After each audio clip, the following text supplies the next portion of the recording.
सभी दर्शकों और भक्तों को कोटि कोटि प्रणाम। सबको प्रेम भरा जय जय श्री राधे, जय जय श्री सीताराम। जितने भी साधक हैं, भक्त हैं, बहुत ही ध्यान से इस सत्संग को सुनेंगे। निश्चित आप पर भगवान की कृपा होगी और इसी जीवन में आपको तृप्ति का अनुभव होगा, सुख का अनुभव होगा।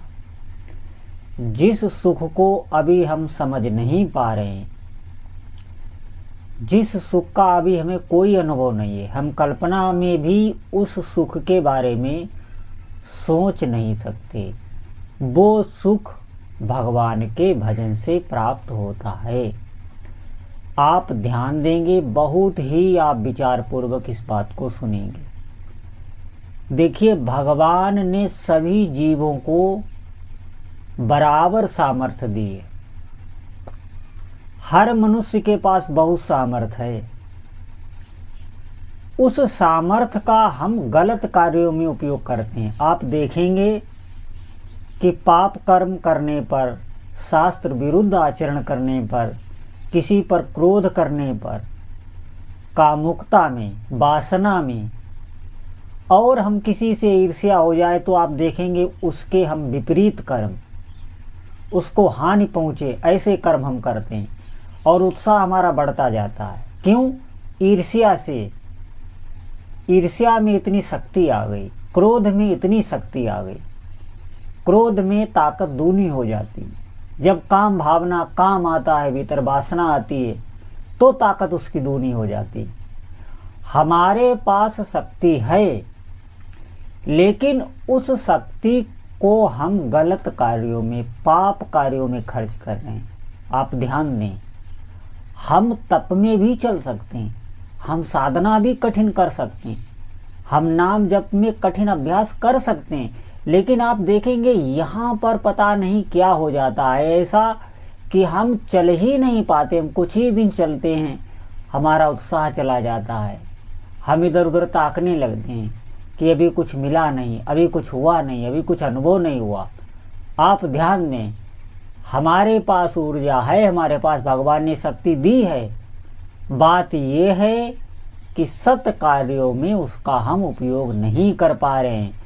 और आप भजन कीजिए भगवान का, आप जप कीजिए, आपके पास इतना बल आ जाएगा कि जो शक्ति आपकी व्यर्थ जा रही है वही शक्ति भगवत मार्ग में व्यय होने लगेगी और फिर वो शक्ति बढ़ती है। आप ध्यान दें, संसार में, इंद्रियों के भोगों में हमारी शक्ति क्षीण होती है और भगवान में अगर हमारा चित्त लग जाए, भजन में हमारा चित्त लग जाए तो वही शक्ति बढ़ने लगती है। क्यों? क्योंकि प्रभु की तरफ से वो शक्ति हमें मिलने लगती है। हम वहाँ अपना मन लगाएं तो हमारे मन को जो आनंद मिलता है वो कहाँ से आता है? भजन में जो जप में सुख मिलता है वो कहाँ से आता है? वो हमारा नहीं होता है, वो प्रभु का होता है। परम सात्विक सुख होता है। अभी हम रजोगुण, तमोगुण, इसमें हम बहक रहे हैं, हम इसे ही सुख समझ रहे हैं। आप ध्यान दें, अद्भुत सामर्थ्य भगवान ने हर साधक को दी है। बात यह है, हम समझ ही नहीं पाते। हमारे पास इतनी शक्ति है कि हम गलत कार्यों में, आप देखेंगे कोई भी आपका मित्र हो और उस मित्र से जब आपको बैर हो जाए तो आप देखेंगे आप बहुत क्रियाशील हो जाएंगे उसको दिखाने के लिए, उसको क्लेश हो, दुख हो, इसलिए आप कर्मों में प्रवृत्त हो जाएंगे, बड़े से बड़े कर्म कर लेंगे। लेकिन अगर आप साधारण तौर पर, आप वैसे कर्म नहीं कर पाएंगे। अपने निजी जीवन में आपका किसी से बैर ना बने, आपकी किसी से स्पर्धा ना हो, ईर्ष्या ना हो, तो आप वो कर्म नहीं कर पाएंगे। लेकिन स्पर्धा हो गई, होड़ लग गई, तो आप देखेंगे आप बड़े बड़े कर्म कर सकते हैं दूसरों को दिखाने के उद्देश्य से। क्यों? क्योंकि यहाँ पर स्पर्धा आ गई, होड़ आ गई, अहंकार को ठेस पहुंची, तो हमारी शक्ति दूनी हो गई, हमारी शक्ति चौगुनी हो गई। हमारे जब अहंकार को ठेस पहुंचती है तो शक्ति बढ़ जाती है। नाम जब आपके अहंकार पर ही ठेस मारता है, बार बार रगड़ करता है, हम इस बात को समझ नहीं पा रहे हैं, वो आपको इतना शक्तिशाली बना देगा कि इस जगत में जो आप सोच लेंगे वही कर पाएंगे। ऐसे हमारा आत्मबल क्षीण होने से हम सब क्रिया नहीं कर सकते, हम लाचार हो जाते हैं, हम विवश हो जाते हैं। ध्यान दें, अगर इस जीवन में आपको अपनी क्षमताओं को, अपनी शक्ति को, अपने मन को बलवान बनाना है तो जितने भी साधक सुन रहे हैं अधिक से अधिक जप करें। और कोई साधन ऐसा नहीं है जो आप कर सकें। जप से किसी साधन की तुलना नहीं की जा सकती, ये भी ध्यान रखें। हम तीर्थ में जाएंगे, हम स्नान करेंगे, हम दान देंगे, हम हवन करेंगे, हम यज्ञ कराएंगे, इन साधनों को आप जप से कभी भी तुलना मत करना। ये सब श्रेष्ठ हैं, शास्त्रों में सबका वर्णन है, लेकिन अपने आराध्य देव को अगर आप रिझाना चाहते हैं, प्रभु हम पर प्रसन्न हो जाएं, हम पर वो अपनी दया की दृष्टि से देखें, तो इसके लिए आपको नाम जप करना होगा, क्योंकि प्रेमी ही नाम जपता है। नाम जप का अर्थ ही प्रेम होता है। आप किसी से अगर प्रेम करते हैं, किसी से आपका लगाव है, किसी से आपका आकर्षण है, तो आप देखेंगे उसका आपको नाम बहुत अच्छा लगेगा।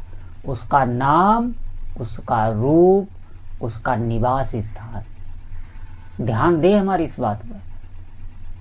और उसके बारे में, उसकी अगर कोई गाथा गा रहा है, उसके बारे में कोई कुछ कह रहा है, तो आप हर्षित हो जाएंगे अपनी प्रेमी की बात सुन के। ठीक इसी प्रकार भगवान का नाम, भगवान का रूप, भगवान की लीला, भगवान का धाम, ये स्वयं भगवान ही बने हुए हैं।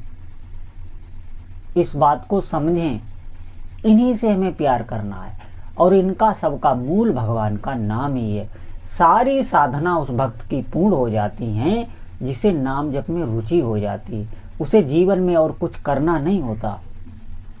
बार बार मेरा आग्रह है, आज से ही नाम जप करें, जबरदस्ती करें, भले बिल्कुल मन ना आपका लगे, आपका मन इधर उधर जाए, आपको बिल्कुल झुंझुराहट लगे, अब नहीं, बिल्कुल अच्छा ना लगे, कड़ुआ लगे, लेकिन ये कड़ुई दवा ही समझकर आप इसे पीते रहें और जितना हो सके संख्या बढ़ाएं। आप देखेंगे आपको कुछ ही दिनों में अनुभव होने लगेगा। आप हमारी बात को समझें, माने, जो भी साधक सुन रहे हैं वो नाम जप में लगे, निश्चित मानिए मंगल ही मंगल होगा। नाम जपने वाले का कभी अमंगल नहीं होता। इसीलिए सभी साधकों से प्रार्थना है, अधिक से अधिक भगवान नाम जप का आज से ही आरंभ कर दें। इसके लिए समय ना विचारें, समय को व्यर्थ ना करें, क्योंकि मनुष्य योनि में ही आप नाम जप कर सकते हैं।